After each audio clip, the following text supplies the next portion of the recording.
Welcome back to the channel. I am Kiran Sharma. आज हम यहाँ पर बात करेंगे रूल ऑफ अकाउंट्स के बारे में, जो हमारे अकाउंट्स के रूल है, जिन बेसिस पर हम अपनी अकाउंटिंग एंट्रीज करते हैं, अपने सारे अकाउंट्स प्रिपेयर करते हैं। तो हमारे यहाँ पर मेनली 3 रूल्स होते हैं: real account, nominal account and personal account. ठीक है, जो मोस्ट इंपॉर्टेंट है हमारे लिए। अगर हम अकाउंट्स कर रहे हैं तो हमारे लिए इन रूल्स को जानना बहुत ज़्यादा ज़रूरी है। इनके बेसिस पर ही हमारी सारी जर्नल एंट्रीज चलती है, सारे अकाउंट्स बनते हैं।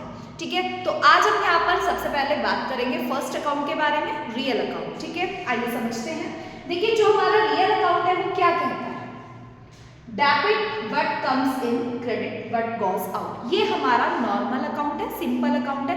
देखिए, जब भी हम कुछ परचेजिंग और सेलिंग कर रहे हैं तो उसमें हम 2 ही चीज़ें देखते हैं कि हमारे पास में क्या आया है और क्या हमारे पास से गया है। तो उसी के बेसिस पर हम ये अकाउंट अपना बनाते हैं, उसी के बेसिस पर हम डेबिट एंड क्रेडिट वाली एंट्रीज करते हैं। क्लियर?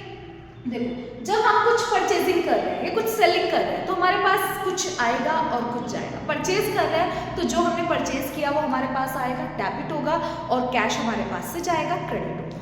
ठीक है, सेम इसी तरह से सेलिंग अगर कर रहे हैं तो सेलिंग में क्या होगा? सेलिंग हमने करी, पैसा आया, कैश हमारे पास आया, कैश डेबिट करेंगे, और किसी को कुछ सामान हमने बेचा है तो उसको क्या करेंगे? क्रेडिट करेंगे। क्लियर?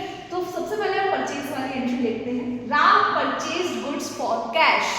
राम ने गुड्स परचेज किया कैश के लिए। मतलब राम ने क्या किया? गुड्स परचेज किया और बदले में कैश दिया। ठीक है, तो राम के पास क्या आया? जो उसने परचेज किए हैं गुड्स। ठीक है, तो डेबिट क्या होगा? जो उसके पास आया, परचेजेस अकाउंट डेबिट। क्या आया राम के पास में? जो उसने परचेज किया, तो इससे हमने परचेज को क्या कर दिया? डेबिट कर दिया। ठीक है, और गया क्या है राम के पास से? कैश गया है, तो हम कैश को यहाँ पर क्रेडिट साइड में लिख रहे हैं। ठीक है, सेम इसी तरह से अगर हम एक और ट्रांजैक्शन ले लेते हैं। Shyam sold goods for cash. ठीक है, श्याम ने क्या किया? गुड्स सेल किए कैश के लिए। तो क्या है हमारा रूल? जो हमारे पास आएगा वो डेबिट होगा और जो हमारे पास से जाएगा वो क्रेडिट होगा। श्याम ने गुड्स सेल किए, तो श्याम के पास से क्या गया? गुड्स जो सेल किए, और आया क्या?